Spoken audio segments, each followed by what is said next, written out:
Hello, everybody, and welcome back. That was great to hear from some of our sponsors. I know here at CREN MLS, we just launched CRS data last week, actually last Tuesday. So thanks CRS for sponsoring this event and being a part of it. And that was a great panel that we heard from. So next up is our cleanup batter, and this person is a powerful MLS player with a high batting average. He serves as the CEO of Metro MLS and Wire Data. Metro MLS serves over 9,000 members in the Milwaukee area. He volunteers in a variety of MLS leadership roles in the industry. He actively serves on the NAR MLS Issues and Policies Committee, NAR's MLS Executive Advisory Board, and the Cove Group. He previously served on the NAR MLS Technology and Emerging Issues Advisory Board. His position on the board of directors for the Real Estate Standards Organization, RESO, allows him to accomplish his beliefs of bringing MLS's brokers and technology partners from across the country together to streamline transactions and help the industry with greater efficiency. Please help me welcoming Chris Carrillo to the plate. Welcome, Chris. Hi, Jeff. Thank you so much. It really excites me to be here today to talk about, to really talk shop. If there's one thing that I love doing, I love talking shop about what's happening around the MLS industry. It can be virtually, it can be with brokers here in Wisconsin, or some of my fellow MLS executives around. I really worked a lot with the team coming in, and I just want to give kudos to the three MLSs that put this on. How valuable is it for volunteer leaders, members, and for staff to come together to have an opportunity to discuss issues happening nationally, locally, to really broaden your appeal and to broaden your knowledge. So great job. There's an area, or there are some areas that I'm going to cover today, but I'm going to start with the most important thing. So many of us who have been in the industry for a long time, we go to conferences and we say, oh, that's interesting.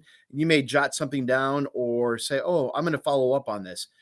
The most important thing any of us can do in a leadership capacity right now is to take some of these ideas or some of these best practices that you hear and execute on them. You want to convert these ideas into an action plan. And that's really the difference between those organizations that are going to continue to evolve versus those who stagnate. And I think you can look around, or just lick your finger and put it up in the air to say, our industry is doing a lot more than change.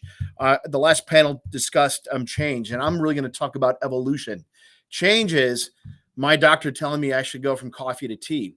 Evolution means fundamentally I have to do things differently from an organization, right? And that's really what I want to talk about later on in this. So I have some pieces to get to.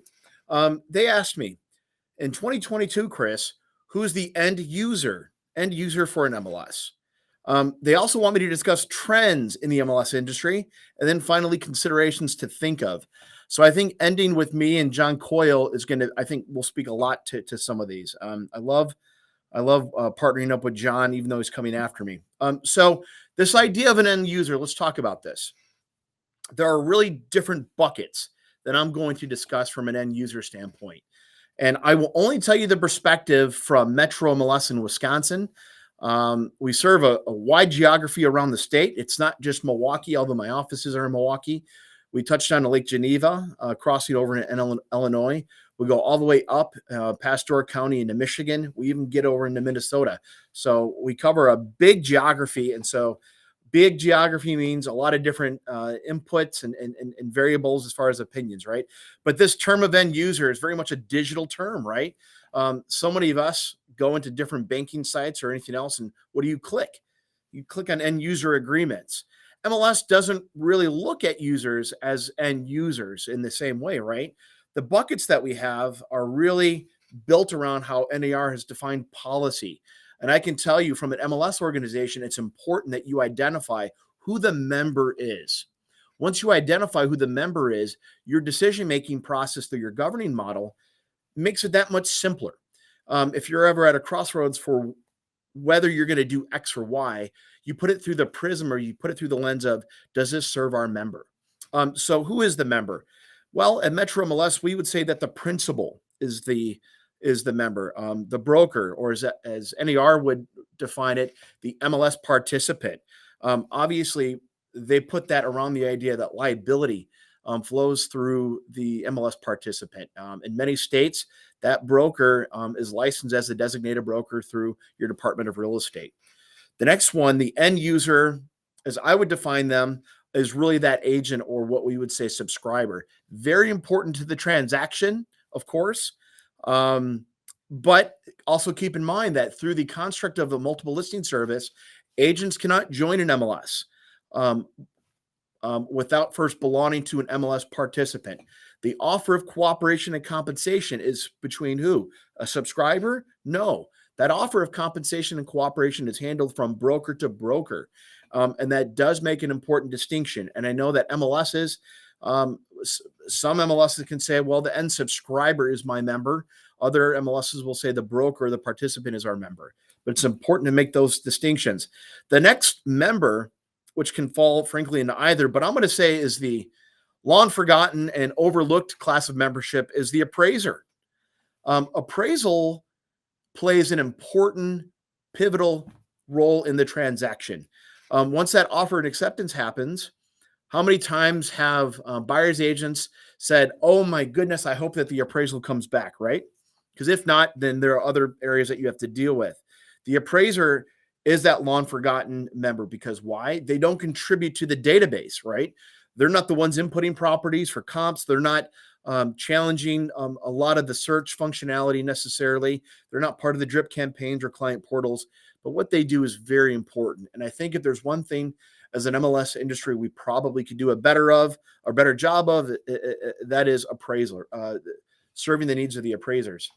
I know that there are some MLSs nationally who have looked at developing and implementing updated systems that accommodate specifically the appraiser in mind. And I'd expect to see some of that trend grow, but we'll talk about trends in a little bit.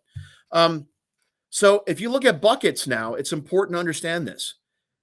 The two buckets, the three kinds of members I just highlighted, are the dues paying members. They're the dues paying members to MLSs. But there's also this other bucket.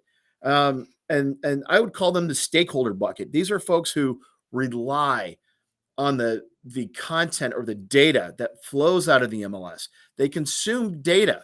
And obviously the first that I would put in that bucket is a consumer. The consumer is an important part of how the MLS data flows out. And you don't need to look any further than NAR policy, especially the last 2-3 years. NAR MLS policy is really focused around the importance of transparency of data to the consumer. And I would expect that trend to continue. Banks, clearly, they consume a lot of the data. Think tanks consume data. And you say, well, why is that important? A think tank would be anybody that wants to consume data that helps communicate to consumers or perhaps creates trends. These are subject matter experts in their marketplaces. An example would be here in Milwaukee. Marquette University has a very respected school of economics and statistics. We have a very strong relationship with the department head, who actually helped prove the API we developed under MLS Aligned. We gave access to our MLS Aligned API to that school so that they could develop work products and, of course, give the local realtors in the MLS credit at the end of the day. And so they can help prove a lot of those. Then, of course, there are government entities. Again, HUD, Fannie. These aren't groups that are going to be paying the monthly MLS dues that you want to charge, but they are important stakeholders of what the MLS provides.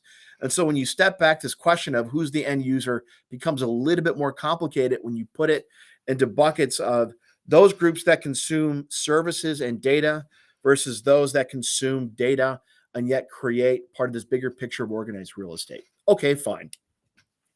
I could talk to you all day about end users and the impact that it has on the MLS business, but there's more important things to get to.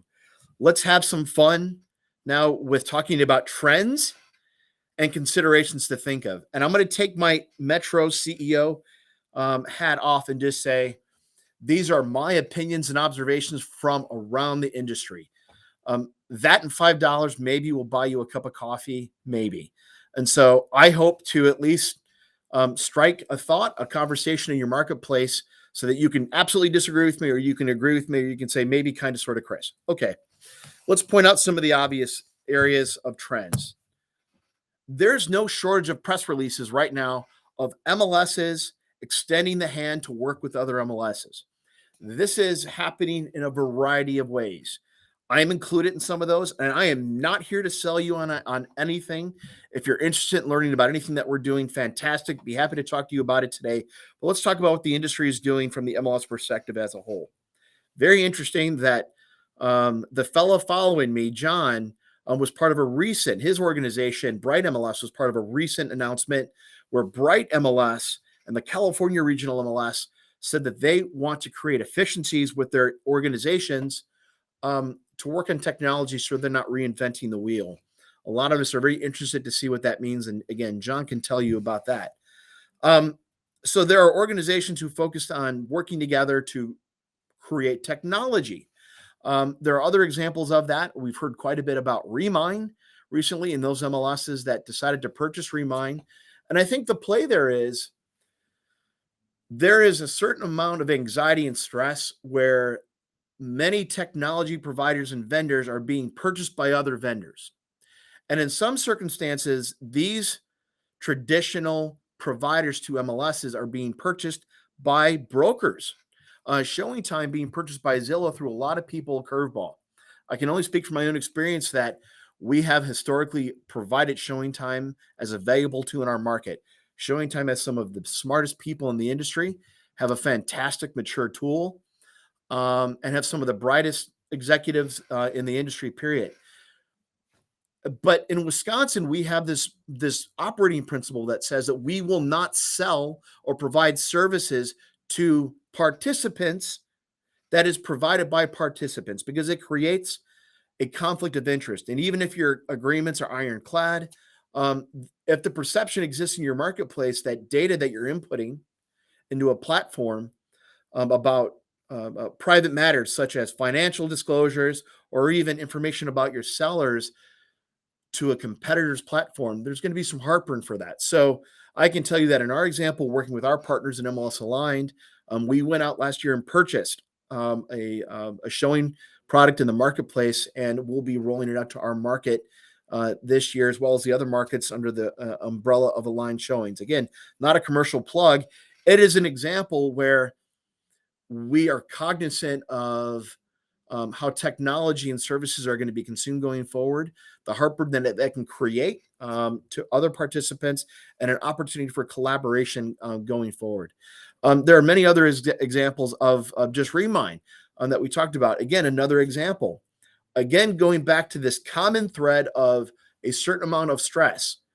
Our MLS vendor, what if they're purchased by another company that perhaps looks at the MLS as inefficient and simply wants to get into our vertical to take over aspects of it? Does that best serve the needs of our brokers, of our marketplace going forward? And again, I'm just opining, I don't know, but I think the purchase of Remine was an example of that. Remine has been forthcoming to say we want to become that MLS system of choice. That's an example of it, and good for them. I'm sure that with the individuals involved and the MLS is involved, that they'll be very successful. Again, another example of a trend that we see where MLSs are working together. You have other examples, not just of MLS Aligned or the Grid is another example where MLSs came together to create a data platform that licenses data and feeds into third-party sites. We also have Market. And again, this isn't full disclosure. It's one that I'm president of the fan club because we are one of the owners of it. But this is a very different example of how MLSs looked at serving their needs. My MLS, roughly 9,600 members as we speak. The Arizona Regional MLS, much closer to 44,000, said we have so much in common. We provide public records to our own marketplace. That is, we actually own subsidiaries that provide public records, in my case, not just to realtors in the state, but around the state to different entities. The same was happening within Arizona. We both provide the same MLS system, which happens to be Flex in this example.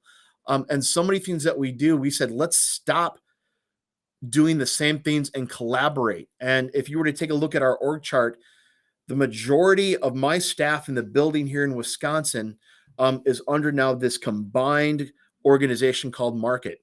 I have more employees that sit at this MLS that are employees of Market than they are of Metro MLS. The departments break down into customer support.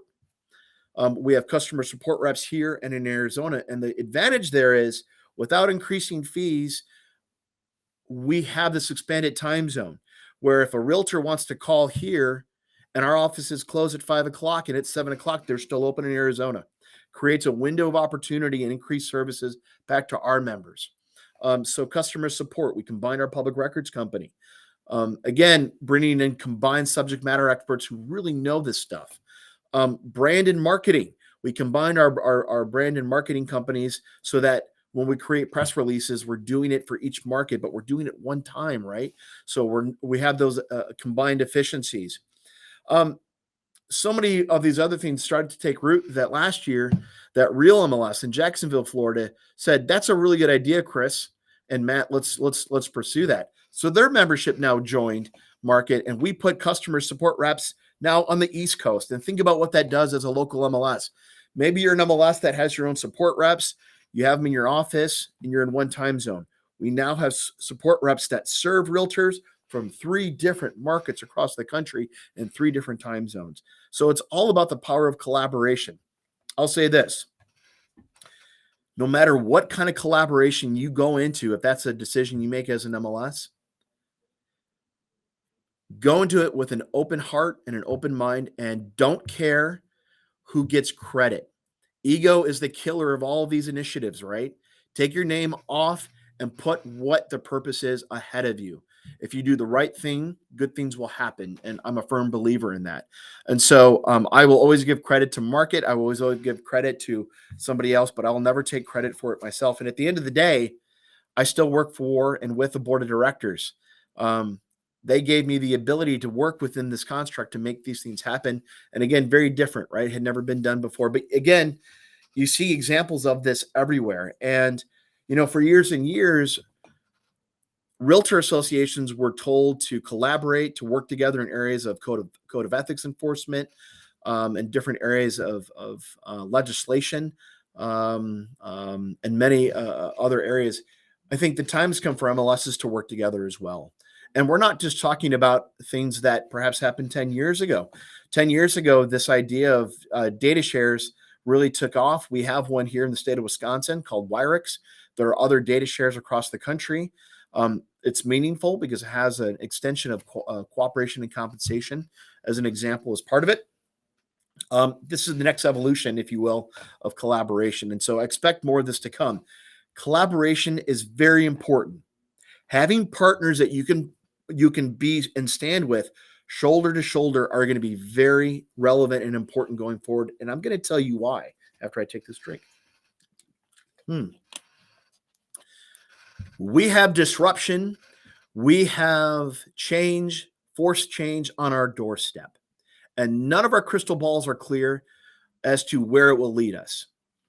Ad nauseum, we've heard about legal challenges in our marketplace right now. We have this nasty would-be federal class action lawsuit called Morale. I'm sure many of you are familiar with this. Morale says that this group is nothing more than a data cartel. NAR and its brokers and its MLS minions have colluded for years to artificially increase prices in the form of commissions to buyers and sellers, and it's unfair, and we want to do something about it. Of course, we categorically refute these bold claims, especially in that Metro MLS is a named co-conspirator in this. That's a fancy name. That's a fancy name for saying because you're not named in the lawsuit, you don't have the benefit of an insurance claim. So all of your discovery and legal bills are paid on your own pocket. But it's a fight that we're gladly a part of. So you have Morale challenging policy and the policy-making process with the stakeholders in the room. And of course, everybody is aware of the DOJ settlement that the National Association of Realtors had agreed with the Department of Justice previously we had an election and the new Department of Justice came in and said, we are going to walk away from this settlement because we don't think it goes far enough. There are several challenges that many think will come about from this. And again, I don't want to come across as a tinfoil hat conspiracist because there's no information as far as what is going to come about from that. So this is entirely speculation. But let's talk about some of the what ifs. Every single person paying attention to this right now, whether you're a broker, whether you're an agent, whether you're a realtor association, it doesn't matter whether you're an MLS. We all always have to do a better job of doing what? Of explaining our value proposition. It's the why of why we get up every day and do what we do. What is the value proposition? What's the role that you have in your marketplace? So what do MLSs do right now? Well, we do quite a bit. We make the market work. We provide this thing called cooperation. We provide this thing called compensation that's been baked in to the MLS culture for years through policies. Well, what if, again, file it under what if, not spoken on any gospel here, but what happens if one of the results of the DOJ and the FTC come in and say, we don't think that the idea of compensation should be included in MLS going forward? What does that mean to the MLS? MLSs, have you done enough to be relevant with services that you provide your marketplace to brokers and agents to withstand a change like that? Because it would be significant. Have you done enough to make sure that your value in the marketplace is known and that your tool belt that you provide to brokers and agents in the marketplace is enough to withstand that? That's a question. I'm going to put it to the side. What if they uncouple this requirement, this tying of being a realtor to joining MLSs? There are several examples right now in states across the country where the requirement of being a realtor is not on the table, and that having a license within a state is good enough to join an MLS. So MLSs have figured that out across the country. But if you're in one of those states, if you're in one of those federal districts where you still require realtor membership, what would happen to the parent company, the Realtor Association, if one day 25 or 30% of your marketplace said, I only joined the Realtor Association to get access to the MLS, so I'm going to drop that membership and in tune join the MLS? What happens? These are conversations that you need to have. You need to make sure that you have these broad coalitions to be able to provide these services back. And my argument, because I'm such a fan of the Realtor Association, is really simple. At the end of the day, the code of ethics, it's baked into rules that the MLS provides, right? That everybody's treated fairly, and that the MLS is kind of this level playing field that everybody can compete on. And so, and that happens. I know the examples that MLSs that provide those services, farm arbitration, for example, to the local Realtor Association. There are many examples where you can do that. So, again, is this going to happen? We have no idea. I may be dead wrong. And trust me, I hope I am. And if I am dead wrong, I'll be the first one to say, folks, I was dead wrong.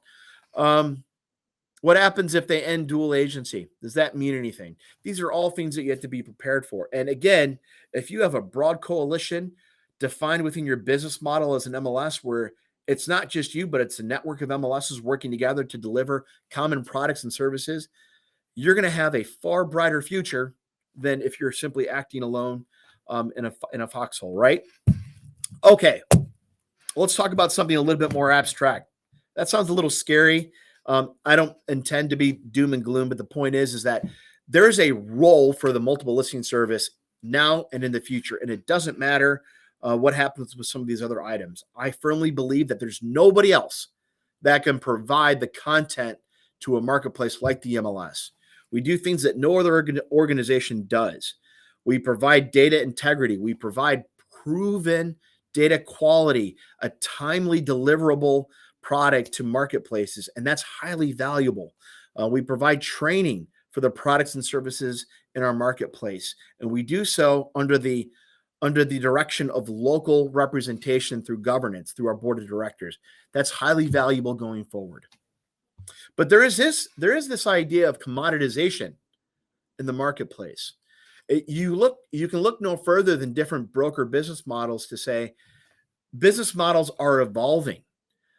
You have national brokers who look at data now and say, okay, we'll belong to multiple MLSs and provide data back as one of our value propositions to the marketplace and to the end consumer. This idea of commoditization is out there. And I would say that if you look at on the horizon, this idea of commoditization is now coming into the MLS vertical or the space. I have never been part of providing a CIE or a commercial information exchange, and it's not because I haven't tried. The commercial area compared to the traditional residential real estate MLS model that most of us operate under, it's a different beast. I've looked at some of that CIE and some of what the commercial provides to say, I can provide you a tool at a fraction of the cost, and there's been no interest there. That void in the past has been filled with who? It's been filled with CoStar and .loop, providing services to the commercial brokers for years. And they're wonderful companies run by smart people. But you know what? I don't think that .loop or CoStar specifically has received any awards for data integrity or accuracy in the past, whereas a local MLS would. So what happened last year? CoStar did a pivot.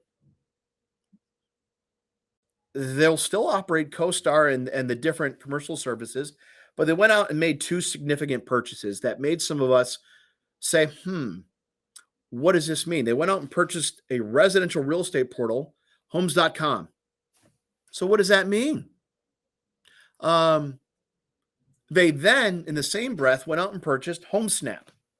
HomeSnap, of course, being the delivery model and the delivery tool that the Broker Public portal offers in their marketplaces. And so if you look at how CoStar has operated this business model in the past, you could almost see that this could be an overture into stepping into the residential real estate market. They now purchased a real estate portal. They've offered a mobile app, which, by the way, has integration with multiple MLS markets across the country.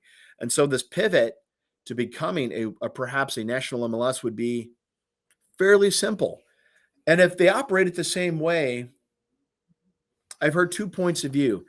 The traditional MLS model is important. There's blood, sweat, and tears that have been poured into the mortar, into the makeup of MLS. There's been a lot of work, and so folks understand the importance of local decision-making by brokers and agents so that they can better procure policies that fit their marketplaces. If you look at MLS as a commodity, what's to stop an organization, a national organization, to act like Carvana? Carvana allows you to do what? I can basically go to a giant vending machine and I can buy a car.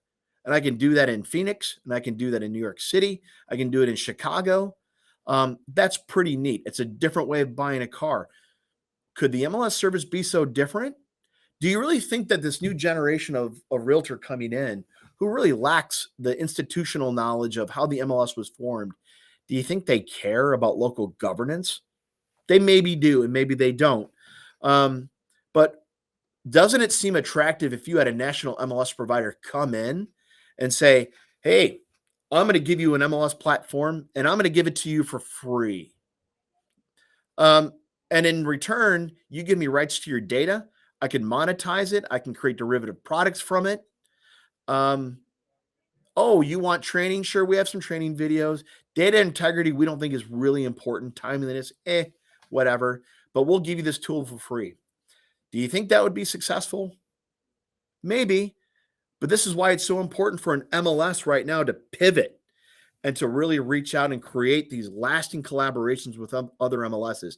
Not for the protection of the MLS itself, but because if you believe like I do, multiple listing services best serve the brokers and realtors' needs within a given marketplace. And for me, I want to continue doing that because call me cliche, call me old school, but I love what I do because I play a small part in ensuring that the realtor members provide this thing called the American dream to our communities, to our different marketplaces. And it's my belief that the local MLS is the best one to help continue to deliver on those services and data that realtors need to provide that American dream. So I'll get off of my soapbox now. Again, I will commend and thank these three MLSs for coming together to provide this opportunity for all of you to come together and to hear some of this content. Everything that I just said, you can take or leave, but I do really appreciate the opportunity to share some of these thoughts with you. And the great news is that the guy coming behind me, John Coyle, is somebody who I've worked with for a long time. And he's going to lead you off very well. Jeff, I lead it to you in your Atlanta jersey. Thank you so much, and go White Sox. Thanks, Chris. Appreciate it. I've seen you at many national events, and always appreciate listening to your perspective. And thanks for sharing today. I think all those things are great things that we can look at as MLS organizations as well. And great message overall. Appreciate Really your appreciate time. it. Thank you so much. Have a great day.